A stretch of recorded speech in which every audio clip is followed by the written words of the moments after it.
I'm graduating in May as well. This is for my master's, unfortunately, which means I have no idea what I'm doing. And so I'm going to take this time up on here to maybe impart some life lessons that I've learned in the last 24 years. I work at a place which will remain unnamed. We scoop ice cream, we serve gas out front, and we have our own really super cheap beer. Don't worry, you don't know where I work, of course. Anyway, we got a massive ice cream shipment last week to get ready for our 50-cent ice cream cones yesterday. And so my coworker, she's in the freezer, and she's putting all the ice cream order away, and so it's just me at the register. And so I'm there, I'm working, and it's a nightmare. There's chaos. There's a 6-person line, and it's just me. And the reason is there's a woman, she's talking on her phone, running back and forth, ordering milkshakes. She's speaking in a language I don't know, I can't help her. And there's just a guy right behind her. And we make eye contact, and he just goes, and I look at him, and I go.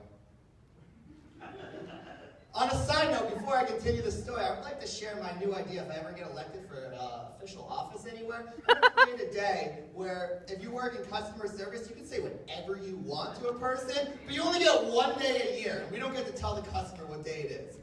So back to the story, though. We're making eye contact. The woman finishes, she pays, and she turns around, and the guy goes, before she leaves, he goes, before you leave, I just want to say something. And I'm like, yes, here he comes. He's going to be like, get off your damn phone, mind your business, pay and get out. There's a line. And he goes, I just want to let you know, here in America, we speak English. And my head is no longer going like this. It's going, I am not agreeing with that. And there's just this awkward pause in the store.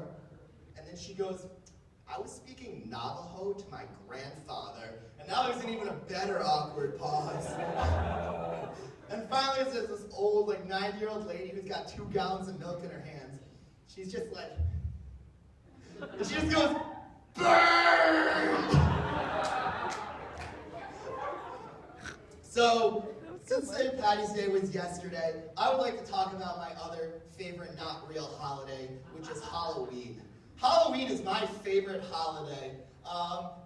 Halloween, as most of you know, last semester landed on a Friday. This is awesome. That means there's no class. I can go out and do whatever I want on a Friday night. I can go get drunk. It will be great. I don't have to wake up. Everyone's celebrating except me.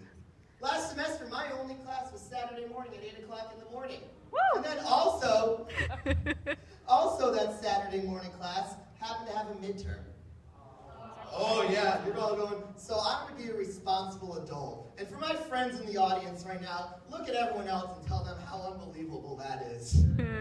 So I'm studying, I'm getting ready to go to bed, and then the text messages start coming in, the phone calls. Mike, we need you for tonight. We can't go party without you. Tonight cannot happen unless you come out with us to celebrate Halloween.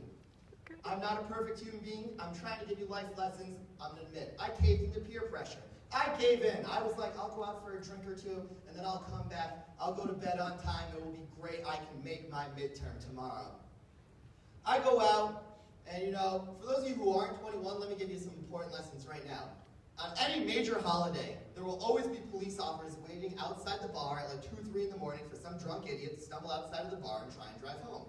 So I stumbled outside the bar at 2, 3 in the morning. I'm doing this tango salsa kind of stumble to my car. And I'm pretty sure as soon as I stepped out of the bar, every cop in a 5-mile radius was like, hey Johnson, yeah, what's up? See the white guy trying to dance in the street? Oh, I see him, let's get him. So I'm stumbling to my car trying, where am I? Nope, not there, nope. And I get to the car finally, it takes me 10 minutes just to get across the street where I parked. Get the keys out, boom, head goes right into the car door. Finally get in the car, another 5 minutes before the car even turns on. As soon as the car engine turns on, whoop, 8 cop cars, 16 officers, all surround my car. One comes on the horn and goes, please step out of the vehicle. I'm environmentally friendly, so not only do I step out of the vehicle, I turn my car off first. I then get out of my car. One of them walks up to me, puts the flashlight right in my eyes. He goes, son, have you been drinking tonight? No! I don't know where to give you that idea, officer. He goes, bullshit, walk in a straight line. I nail it. And then just for shits and giggles, I walk backwards. They're looking really confused at each other right now, how did he do that? Maybe he practices. They start going through all the tests faster and faster and faster. Touch your nose. I aced it. I aced every test. The only test I failed that they were offering was then they said, son, say the alphabet from Z to A backwards. I said, officer, I can't even say the alphabet from A to Z forwards. And they go, I can appreciate that. Let's skip that test. And so we keep keep going. We're going through all of them. I'm acing all of these tests. And they're getting madder and madder and madder. And finally we get to the end, and I think I'm home free. I'm about to get in my car and leave, and they go, not so fast. One last test. I'm getting nervous now. I was like, what's it gonna be? They go, breathe in the breathalyzer, son. I'm trying to stall for time now, because they know they got me. I'm like, I got this. No, stop fooling around. Breathe in it right now. I walk up to the breathalyzer. I'm freaking out. I go, 0.0. Suck it, officer. I didn't say that. Maybe I did. I don't remember. So anyway, he goes, son, I'm going to ask you one last time. Have you been drinking tonight? I go, officer, I told you. I didn't drink tonight. I'm the DD. And they go, what the hell was that back there? Officer, I told you, I'm the DD. I was a designated distraction. I had to make sure my drunk friends could drive home tonight. All right, guys, thank you very much for making my guys' team.